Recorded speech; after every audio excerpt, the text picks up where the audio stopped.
যুদ্ধবিরতি শেষ, তেহরানের অনুরোধে আলোচনা চালিয়ে যেতে রাজি ওয়াশিংটন। ট্রাম্পের দাবি নাকচ করল ইরান। সমঝোতা ভঙ্গ হলে কঠোর জবাবের হুঁশিয়ারি। 2 দশকের বেশি সময় পর ফিলিস্তিনে আইনসভা নির্বাচনের ঘোষণা। 28 নভেম্বর ভোট গ্রহণ। হামাসের 2 কমান্ডারকে হত্যার দাবি ইসরায়েলের। পশ্চিম তীরে দখলদারদের তাণ্ডব। শক্তিশালী টাইফুন বাভি ঘিরে চীনে ব্যাপক প্রস্তুতি। উপকূলে হাজার হাজার নৌযানের নিরাপদ আশ্রয়। তাইওয়ানে বন্ধ শিক্ষা প্রতিষ্ঠান, বাতিল শতাধিক ফ্লাইট। জাপানেও সতর্কতা জারি। ইউক্রেনে রুশ বিমান হামলা নিহত 4, আহত 9। রাশিয়ায় আঘাত হানতে বিশেষ কমান্ড গঠনের ঘোষণা জেলেনস্কির। যুদ্ধ বন্ধে চীনা হস্তক্ষেপের আহ্বান মার্কিন সিনেটরের। যুক্তরাষ্ট্রের প্রেসিডেন্ট ডোনাল্ড ট্রাম্প দাবি করেছেন, তেহরানের অনুরোধে আবারও আলোচনায় বসতে রাজি হয়েছে ওয়াশিংটন, তবে যুদ্ধবিরতি শেষ। যদিও এই দাবি তাৎক্ষণিকভাবে প্রত্যাখ্যান করেছে ইরান। একই সঙ্গে সমঝোতা ভঙ্গ হলে কঠোর জবাবের হুঁশিয়ারি দিয়েছে ইরান। এদিকে হরমুজ প্রণালীকে ঘিরে কূটনৈতিক তৎপরতায় ওমান সফরে যাচ্ছেন ইরানের পররাষ্ট্রমন্ত্রী আব্বাস আরাকচি। যুক্তরাষ্ট্র ইরান সম্পর্ক আবারও অনিশ্চয়তার মুখে। চলতি সপ্তাহে পাল্টাপাল্টি হামলার পর শুক্রবার মার্কিন প্রেসিডেন্ট ডোনাল্ড ট্রাম্প জানান, তেহরানের অনুরোধে আবারও আলোচনায় বসতে সম্মত হয়েছে ওয়াশিংটন। তবে তিনি স্পষ্ট করে বলেন, গত জুনে কার্যকর হওয়া যুদ্ধবিরতি এখন আর বহাল থাকছে না। ট্রাম্প দাবি করেন, ইরান আলোচনার ধারাবাহিকতা চেয়েছে এবং যুক্তরাষ্ট্র তাতে সম্মত হলেও তেহরানকে জানিয়ে দেওয়া হয়েছে যুদ্ধবিরতি শেষ। তবে ট্রাম্পের এই দাবি সরাসরি নাকচ করেছে তেহরান। ইরানের পররাষ্ট্র মন্ত্রণালয় জানিয়েছে, যুক্তরাষ্ট্রের কাছে তারা কোনো আলোচনার অনুরোধ করেননি, বরং কাতারের মধ্যস্থতাকারীদের সফরকে স্বাগত জানিয়েছে ইরান। একই সঙ্গে সতর্ক করে বলা হয়েছে, ওয়াশিংটন লঙ্ঘন করলে তার উপযুক্ত জবাব দেওয়া হবে। এছাড়াও যুক্তরাষ্ট্র সমঝোতা ভঙ্গ করলে পূর্ণমাত্রার আত্মরক্ষায় প্রস্তুত রয়েছে বলে হুঁশিয়ারি দিয়েছে তেহরান। একই সঙ্গে যুক্তরাষ্ট্র ইসরায়েলের বিরুদ্ধে মুসলিম বিশ্বকে ঐক্যবদ্ধ হওয়ার আহ্বান জানিয়েছে ইরান। শুক্রবার জাতিসংঘ নিরাপত্তা পরিষদে ইরানের পারমাণবিক কর্মসূচি ও নিষেধাজ্ঞা নিয়ে বৈঠকে উত্তেজনা না বাড়িয়ে কূটনৈতিক সংলাপ অব্যাহত রাখার উপর জোর দিয়েছে সদস্য দেশগুলো। প্রতিনিধিদের মতে, গত মাসে স্বাক্ষরিত যুক্তরাষ্ট্র ইরান সমঝোতা স্মারকই উত্তেজনা প্রশমিত করা এবং পরবর্তী আলোচনার সবচেয়ে কার্যকর ভিত্তি হতে পারে। এদিকে হরমুজ প্রণালী পরিস্থিতি সহ আঞ্চলিক নিরাপত্তা ইস্যুতে আলোচনা করতে ওমান সফরে যাচ্ছেন ইরানের পররাষ্ট্রমন্ত্রী আব্বাস আরাকচি। স্থানীয় সংবাদ মাধ্যম জানিয়েছে, সফরে ওমানের কর্মকর্তাদের সঙ্গে সাম্প্রতিক আঞ্চলিক পরিস্থিতি, বিশেষ করে হরমুজ প্রণালীর নিরাপত্তা ও নৌ চলাচল নিয়ে আলোচনা করবেন আরাকচি। বিশ্লেষকদের মতে, হরমুজ প্রণালী এখনও ইরানের সবচেয়ে বড় কৌশলগত চাপের হাতিয়ার। অন্যদিকে যুক্তরাষ্ট্র চায় কোনো শর্ত ছাড়াই আন্তর্জাতিক জাহাজ চলাচল স্বাভাবিক থাকুক। 2 দশকেরও বেশি সময় পর আবারও আইনসভা নির্বাচনের ঘোষণা দিয়েছে ফিলিস্তিনি।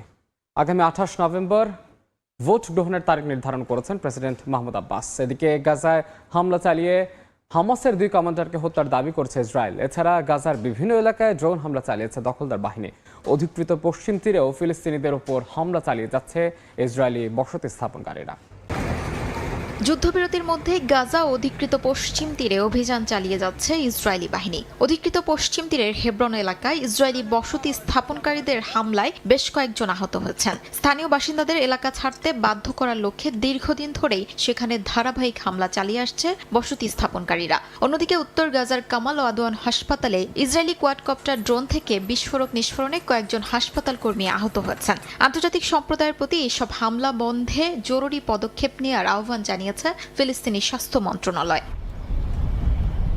গাজার পৃথক হামলায় হামাসের 2 কমান্ডার নিহতের দাবি করেছে ইসরায়েলি বাহিনী। তবে এ বিষয়ে এখনও কোনো আনুষ্ঠানিক প্রতিক্রিয়া জানায়নি হামাস। একই সঙ্গে অধিকৃত পশ্চিম তীরের বিভিন্ন এলাকায় অভিযান চালিয়ে আরও কয়েকজন ফিলিস্তিনিকে আটক করেছে ইসরায়েলি বাহিনী। বেথলেহেমের পূর্বাঞ্চলের বেশ কয়েকটি অঞ্চলে শরণার্থী শিবিরে তল্লাশি ও অভিযানের খবরও পাওয়া গেছে। এদিকে গাজার মানবিক সংকট মোকাবেলায় কূটনৈতিক উদ্যোগ জোরদারের আহ্বান জানিয়েছে জাতিসংঘ। নিউ ইয়র্কে নিয়মিত সংবাদ সম্মেলনে মহাসচিবের মুখপাত্র স্টিফেন দুজারিক বলেন, গাজার সংকট এখন শুধু একটি আঞ্চলিক ইস্যু নয়, বরং বৈশ্বিক স্থিতিশীলতার জন্য বড় হুমকি। তিনি জানান, গাজার দক্ষিণাঞ্চলের খান ইউনিসে বাস্তুচ্যুতদের একটি শিবির ভার্চুয়ালি পরিদর্শনের সুযোগ পেয়েছেন বিভিন্ন দেশের কূটনীতিকরা, যাতে তারা মাঠ পর্যায়ে মানবিক বাস্তবতা সরাসরি দেখতে পারেন। ফিলিস্তিনি প্রেসিডেন্ট মাহমুদ আব্বাস আগামী 28 নভেম্বর আইনসভা নির্বাচনের ঘোষণা দিয়েছেন। পরিকল্পনা অনুযায়ী নির্বাচন অনুষ্ঠিত হলে 2 দশকের বেশি সময় পর প্রথমবার ফিলিস্তিনে সংসদীয় ভোট গ্রহণ হবে। প্রেসিডেন্সিয়াল ডিক্রির মাধ্যমে ঘোষিত এই নির্বাচনে পশ্চিম তীর, গাজা উপত্যকা ও পূর্ব জেরুজালেমের ফিলিস্তিনিদের অংশ নেওয়ার আহ্বান জানানো হয়েছে। তবে প্রেসিডেন্ট নির্বাচনের তারিখ এখনো ঘোষণা করা হয়নি। 2005 সালে ইয়াসির আরাফাতের মৃত্যুর পর থেকেই প্রেসিডেন্টের দায়িত্ব পালন করছেন 90 বছর বয়সী মাহমুদ আব্বাস। ন্যাটোর গুরুত্বপূর্ণ একটি সদস্য রাষ্ট্র তুরস্ক, তবে বরাবরই দেশটিকে জোটের সমস্যা হিসেবে দেখা হয়।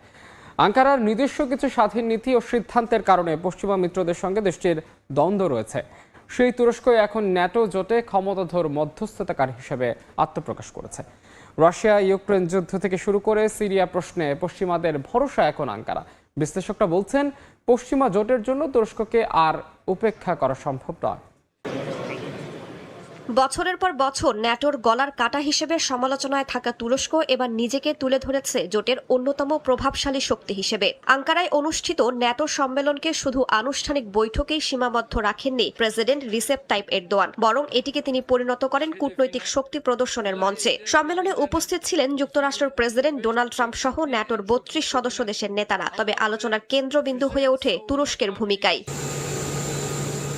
ইউরোপীয় মিত্রদের সঙ্গে টানাপোড়েনের মধ্যেই আঙ্কারায় যান ট্রাম্প। এরদোয়ান আয়োজক না হলে এই সম্মেলনে হয়তো তিনি আসতেন না বলে প্রকাশ্য জানান মার্কিন প্রেসিডেন্ট। বিমানবন্দরে ট্রাম্পকে জাঁকজমকপূর্ণ অভ্যর্থনা জানান এরদোয়ান। দুই নেতার উষ্ণ সম্পর্ক পুরো সম্মেলন জুড়েই ছিল আলোচনায়। বিশ্লেষকদের মতে ট্রাম্পকে ন্যাটো সম্মেলনে ধরে রাখার ক্ষেত্রে সবচেয়ে বড় ভূমিকা রেখেছে তুরস্ক। সম্মেলনের ফাঁকেই ঘটে আরেকটি গুরুত্বপূর্ণ কূটনৈতিক ঘটনা। সিরিয়ার অন্তর্বর্তী প্রেসিডেন্ট আহমেদ আল শারার সঙ্গে বৈঠক করেন ট্রাম্প। পরে সিরিয়ার ওপর যুক্তরাষ্ট্রের নিষেধাজ্ঞা শিথিলের ইঙ্গিত দেন তিনি। দীর্ঘদিন ধরে দামেস্ক ও ওয়াশিংটনের মধ্যে যোগাযোগ স্থাপনে তুরস্ক যে ভূমিকা রেখে আসছে, এই বৈঠক সেই অবস্থানকে আরও শক্তিশালী করেছে বলে মনে করছেন পর্যবেক্ষকরা। শুধু মধ্যপ্রাচ্য নয়, প্রতিরক্ষা সহযোগিতাতেও বড় অগ্রগতির ইঙ্গিত মিলেছে। রাশিয়ার S-400 ক্ষেপণাস্ত্র প্রতিরক্ষা ব্যবস্থা কেনার কারণে 2020 সালে তুরস্কের উপর আরোপিত মার্কিন নিষেধাজ্ঞা তুলে নেওয়ার ঘোষণা দেন ট্রাম্প। একই সঙ্গে F-35 যুদ্ধবিমান কর্মসূচিতে তুরস্কের ফেরার সম্ভাবনাও উড়িয়ে দেননি তিনি, যদিও এই বিষয়ে মার্কিন কংগ্রেস সহ বিভিন্ন মহলের আপত্তি রয়েছে। বিশ্লেষকদের মতে রাশিয়ার সঙ্গে যোগাযোগ, ইউক্রেন যুদ্ধ নিয়ে মধ্যস্থতার চেষ্টা, সিরিয়া প্রশ্নে সক্রিয় ভূমিকা এবং শক্তিশালী প্রতিরক্ষা শিল্প সব মিলিয়ে তুরস্ক এখন এমন এক অবস্থানে পৌঁছেছে যেখানে ন্যাটো ও যুক্তরাষ্ট্র উভয়ের কাছেই আঙ্কারা অপরিহার্য অংশীদার। বিশ্লেষকরা বলছেন, সমালোচনা থাকলেও তুরস্ককে আর উপেক্ষা করার সুযোগ নেই। আঙ্কারায় ন্যাটো সম্মেলনের সবচেয়ে বড় বার্তাও ছিল সেটি। ইউক্রেনে আবারও বিমান হামলা চালিয়েছে রুশ বাহিনী। এতে অন্তত 4 জন নিহত ও 9 জন আহত হয়েছেন। এদিকে রাশিয়ার অভ্যন্তরে গুরুত্বপূর্ণ লক্ষ্যবস্তুতে হামলার জন্য বিশেষ কমান্ড গঠনের ঘোষণা দিয়েছেন প্রেসিডেন্ট ভলোদিমির জেলেনস্কি। যুদ্ধ বন্ধে চীনের ভূমিকাকে সবচেয়ে গুরুত্বপূর্ণ বলে মন্তব্য করেছেন মার্কিন সেনেটর লিন্ডসে গ্রাহাম। ইউক্রেনের পূর্বাঞ্চলীয় শহর ক্রামাতোরস্কে বিমান হামলা করেছে রাশিয়া। এতে শিশু সহ হতাহত হয়েছেন বেশ কয়েকজন। দানেস্ক অঞ্চলের একটি ফ্রন্টলাইন শহরে 7টি গাইডে বোমা নিক্ষেপ করে রুশ বিমান বাহিনী। হামলায় একটি আবাসিক ভবন, দোকান ও কয়েকটি ব্যক্তিগত বাড়ি ধ্বংসস্তূপে পরিণত হয়েছে। ইউক্রেনের অভিযোগ, ইচ্ছাকৃতভাবে বেসামরিক এলাকাকে লক্ষ্যবস্তু করছে রাশিয়া। এদিকে রাশিয়ার ভেতরের দূরপাল্লার হামলা আরও জোরদার করতে বিশেষ কমান্ড গঠনের ঘোষণা দিয়েছেন ইউক্রেনের প্রেসিডেন্ট ভলোদিমির জেলেনস্কি। একই সঙ্গে অ্যাসাল্ট ইউনিট ও ড্রোন বাহিনীকে একীভূত করে নতুন দ্রুত প্রতিক্রিয়া বাহিনী গড়ে তোলার কথাও জানিয়েছেন তিনি। জেলেনস্কির ভাষায়, রাশিয়ার যুদ্ধ চালিয়ে যাওয়ার সক্ষমতাকে দুর্বল করতে সব ধরনের সামরিক সক্ষমতা একটি কমান্ডের অধীনে আনা হবে। অন্যদিকে কিয়েভ সফরে মার্কিন সেনেটর লিন্ডসে গ্রাহাম বলেছেন, ইউক্রেন যুদ্ধের অবসানে রাশিয়াকে শান্তি আলোচনায় বসাতে চীনই সবচেয়ে কার্যকর ভূমিকা রাখতে পারে। তার মতে আগামী কয়েক মাস কূটনৈতিক সমাধানের জন্য গুরুত্বপূর্ণ সময়। জেলেনস্কির সঙ্গে বৈঠকে ইউক্রেনের আকাশ প্রতিরক্ষা জোরদার এবং রাশিয়ার বিরুদ্ধে নতুন নিষেধাজ্ঞা নিয়েও আলোচনা হয়। বৈঠকে গ্রাহাম বলেন, প্রেসিডেন্ট ভলোদিমির পুতিন এখনও শান্তি আলোচনায় প্রস্তুত নন। তবে ইউক্রেনের সামরিক সক্ষমতা বাড়ানো, রাশিয়ার উপর কঠোর নিষেধাজ্ঞা আরোপ এবং বেইজিংকে মস্কোর উপর চাপ প্রয়োগে রাজি করানো গেলে যুদ্ধের অবসানের পথ তৈরি হতে পারে। তার দাবি, রাশিয়ার বিরুদ্ধে দীর্ঘদিন ধরে প্রস্তাবিত নিষেধাজ্ঞা বিলের প্রতি এখন ট্রাম্প প্রশাসনেরও সমর্থন রয়েছে। সিরিয়ার রাজধানী দামেস্কের সাম্প্রতিক ধারাবাহিক বোমা হামলার সঙ্গে জড়িত সন্দেহভাজন এক চক্রটিকে গ্রেফতারের দাবি করেছে দেশটির কর্তৃপক্ষ। স্বরাষ্ট্র মন্ত্রণালয় জানিয়েছে, প্রাথমিক তদন্তে গ্রেফতার হওয়া ব্যক্তিদের আইএসের সঙ্গে সম্পৃক্ততার তথ্য পাওয়া গেছে। বৃহস্পতিবার রাষ্ট্রীয় টেলিভিশনে তথ্য জানানো হয়। এর আগে ফরাসি প্রেসিডেন্ট ইমানুয়েল ম্যাক্রোর সফরের সময় দামেস্কে পরপর 2টি বিস্ফোরণে 1 জন নিহত এবং 36 জন আহত হন। এর আগের সপ্তাহে আইনজীবীদের জনপ্রিয় একটি ক্যাফেতে বোমা হামলায় প্রাণ হারান 10 জন। কর্তৃপক্ষ জানিয়েছে, দামেস্ক ও আশেপাশের 4টি এলাকায় একযোগে অভিযান চালিয়ে সন্দেহভাজনদের আটক করা হয়েছে। তদন্ত শেষে তাদের পরিচয়, আইএসের সঙ্গে সংশ্লিষ্টতার বিস্তারিত তথ্য প্রকাশ করা হবে বলে জানিয়েছে স্বরাষ্ট্র মন্ত্রণালয়। পাকিস্তান নিয়ন্ত্রিত আজাদ কাশ্মীরে আবার উত্তেজনা। 38 দফা দাবি মেনে নিতে ইসলামাবাদকে 48 ঘন্টার আলটিমেটাম দিয়েছে Jammu Kashmir joint Awami action committee JAAC. দাবি না মানলে চূড়ান্ত আন্দোলনের হুঁশিয়ারি দিয়েছে সংগঠনটি। জুলাইয়ের শেষ দিকে আঞ্চলিক নির্বাচনকে সামনে রেখে নতুন করে অস্থির হয়ে উঠেছে পাকিস্তানের আজাদ কাশ্মীর। 2023 সালে গঠিত Jammu Kashmir joint Awami action committee বা জেএসি ইসলামাবাদ সরকারের কাছে 38 দফা দাবি তুলে ধরে 48 ঘন্টার আলটিমেটাম দিয়েছে। একই সঙ্গে 27 জুলাইয়ের নির্বাচন ঘিরে মুজফফরাবাদ অভিমুখে বড় ধরনের বিক্ষোভ কর্মসূচির ঘোষণাও দিয়েছে সংগঠনটি।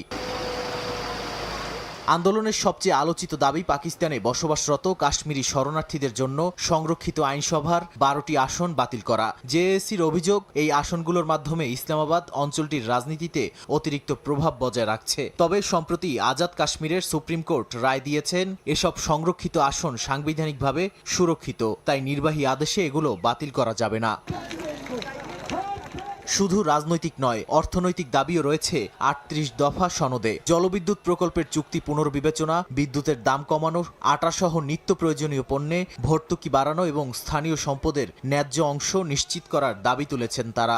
আন্দোলনকারীদের অভিযোগ, অঞ্চলের পানি ও প্রাকৃতিক সম্পদ থেকে পাকিস্তান লাভবান হলেও স্থানীয় জনগণ তার সুফল পাচ্ছে না। কাগজে কলমে আজাদ কাশ্মীরের নিজস্ব প্রেসিডেন্ট, প্রধানমন্ত্রী, সুপ্রিম কোর্ট ও আইনসভা থাকলেও গুরুত্বপূর্ণ সিদ্ধান্তে ইসলামাবাদের নিয়ন্ত্রণই কার্যকর বলে অভিযোগ রয়েছে। এমনকি নির্বাচনে অংশ নিতে প্রার্থীদের পাকিস্তানের সঙ্গে সংযুক্তির পক্ষে অঙ্গীকারপত্রে স্বাক্ষর করাও বাধ্যতামূলক। অর্থনৈতিক সংকটও বাড়ছে। বিভিন্ন গবেষণা অনুযায়ী অঞ্চলটির বেশিরভাগ মানুষ কৃষি ও পশুপালনের উপর নির্ভরশীল হলেও খাদ্য নিরাপত্তাহীনতায় ভুগছে বিপুল সংখ্যক পরিবার। স্বাস্থ্যসেবার অবস্থাও উদ্বেগজনক। এরই মধ্যে রাজনৈতিক কর্মীদের গ্রেপ্তার ও নিরাপত্তা অভিযান ঘিরে উত্তেজনা আরও বেড়েছে বলে অভিযোগ উঠেছে। চীনের পূর্বাঞ্চলীয় উপকূলের দিকে ধেয়ে আসা টাইফুনটির কারণে হাজার হাজার নৌযান নিরাপদে আশ্রয় নেওয়া হয়েছে। তাইওয়ানে বন্ধ ঘোষণা করা হয়েছে স্কুল, কলেজ ও সরকারি অফিস। বাতিল করা হয়েছে শতাধিক ফ্লাইট।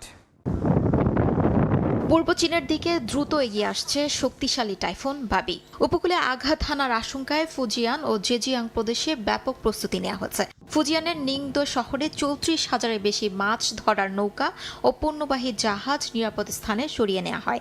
একই সঙ্গে সামুদ্রিক খামারে কর্মরত প্রায় 11,000 শ্রমিককে ফিরিয়ে আনা হয়েছে। জেজিংয়ের ওয়েনলিং উপকূলে ইতিমধ্যেই উত্তাল হয়ে উঠছে সমুদ্র। প্রায় 4 মিটার উঁচু ব্রেক ওয়াটার টোপকে ঢেউ আছড়ে পড়ছে উপকূলে। 1000-এর বেশি মাছ ধরার নৌকা নিরাপদ বন্দরে আশ্রয় নিয়েছে। ভারী থেকে অতি ভারী বৃষ্টির আশঙ্কায় জেজিয়াং ও ফুজিয়াংয়ে লেভেল 3 ভূতাত্ত্বিক দুর্যোগ জরুরি সারা ব্যবস্থা চালু করেছে চীনের জরুরি ব্যবস্থাপনা মন্ত্রণালয়। জাতীয় আবহাওয়া পর্যবেক্ষণ কেন্দ্র টাইফুন ভাবির জন্য কমলা সতর্কতা বহাল রেখেছে। আবহাওয়াবিদদের পূর্বাভাস, টাইফুনটি ফুজিয়ানের শিয়াপু ও জেজিয়াং ওয়েনেলিং এর মধ্যবর্তী উপকূলে আঘাত হানতে পারে। অন্যদিকে টাইফুনটির বাইরের অংশের প্রভাবে উত্তর তাইওয়ানে শুরু হয়েছে প্রবল বাতাস ও ভারী বর্ষণ। ঘন্টায় 162 কিলোমিটার বেগে তাইওয়ানের উত্তর দিক অতিক্রম করবে বলে জানিয়েছে আবহাওয়া দফতর। সতর্কতামূলক ব্যবস্থা হিসেবে রাজধানী তাইপেতে স্কুল, কলেজ ও সরকারি অফিস বন্ধ রাখা হয়েছে। একই সঙ্গে শনিবার পর্যন্ত জাপান, হংকং সহ বিভিন্ন আন্তর্জাতিক গন্তব্যের বহু ফ্লাইট বাতিল করা হয়। আবহাওয়াবিদদের আশঙ্কা, টাইফুনটি চীনে আঘাত হানার আগে আরও শক্তিশালী হতে পারে। ভারতের প্রধানমন্ত্রী নরেন্দ্র মোদীর অস্ট্রেলিয়া সফরে ইউরেনিয়াম রফতানি সহ জ্বালানি খাতে গুরুত্বপূর্ণ চুক্তি সই করেছে দুই দেশ। স্থানীয় সময় বৃহস্পতিবার স্বাক্ষরিত এই চুক্তির আওতায় অস্ট্রেলিয়া ভারতের বেসামরিক পারমাণবিক জ্বালানি কর্মসূচির জন্য ইউরেনিয়াম রফতানি করবে। একই সঙ্গে নবায়নযোগ্য জ্বালানি, গুরুত্বপূর্ণ খনিজ সম্পদ এবং সবুজ হাইড্রোজেন খাতে সহযোগিতা বাড়াতে সম্মত হয়েছে দুই দেশ। পাশাপাশি প্রতিরক্ষা সহযোগিতা, খনিজের সরবরাহ ব্যবস্থা এবং মহাকাশ খাতে যৌথ কাজের পরিধিও বাড়ানোর সিদ্ধান্ত নিয়েছে দেশ